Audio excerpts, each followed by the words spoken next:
today we're going to be putting together this and a squishy body. So let's go.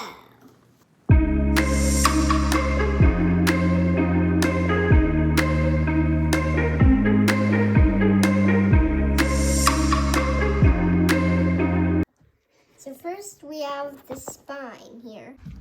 Now we put this part in the body. Now let's put in the head and the brain.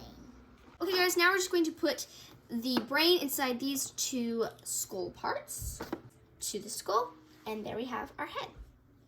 Okay, now we're just going to put the head inside. Hey guys, now we're going to put in the muscles. So first we're going to put this hand into that hole.